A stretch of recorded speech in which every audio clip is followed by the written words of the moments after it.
Hi குட்டீஸ், எல்லாரும் எப்படி இருக்கீங்க? இன்னைக்கு நான் உங்களுக்கு ஒரு சூப்பரான ஒரு கதை சொல்ல போறேன். கதையோட டைட்டில் என்ன தெரியுமா? சின்ன எறும்பும் அழகான ஒரு வண்ணத்து பூச்சியை பற்றி தான் இந்த கதை இருக்க போகுது. ஸோ கதை கடைசி வரை கேளுங்க, ரொம்ப சுவாரஸ்யமாக இருக்கும். இப்போ வாங்க கதையை கேட்கலாம். ஒரு காலத்தில் ஒரு சிறிய எறும்பு இருந்தது. அது தனது வாழ்க்கையை மிகவும் சுறுசுறுப்பாக வாழ்ந்தது.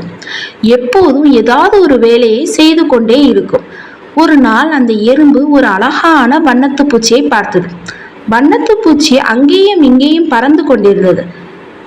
எந்த வேலையும் செய்யாமல் சும்மா சுற்றி திரிவதாக எறும்பு நினைத்தது. அந்த எறும்புக்கு வண்ணத்து பூச்சிகளை பார்த்தால் ஒருவித எரிச்சலாக இருக்கும்.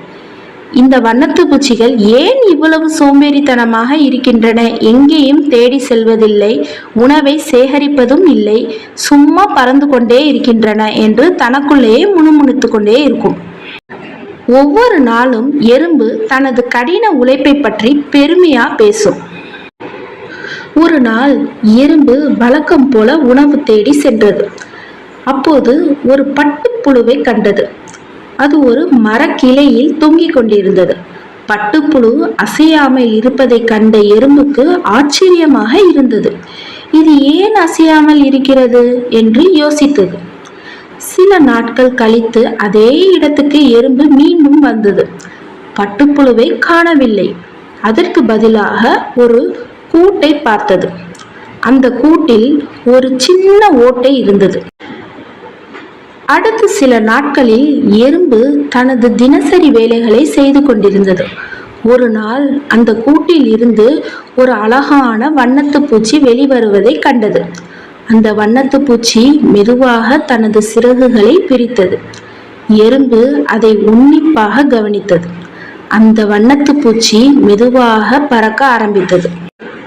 அப்போதுதான் எறும்புக்கு ஒரு உண்மை புரிந்தது. தான் சோம்பேறி என்று நினைத்த வண்ணத்து பூச்சி ஒரு காலத்தில் பட்டுப்புழுவாக இருந்தது.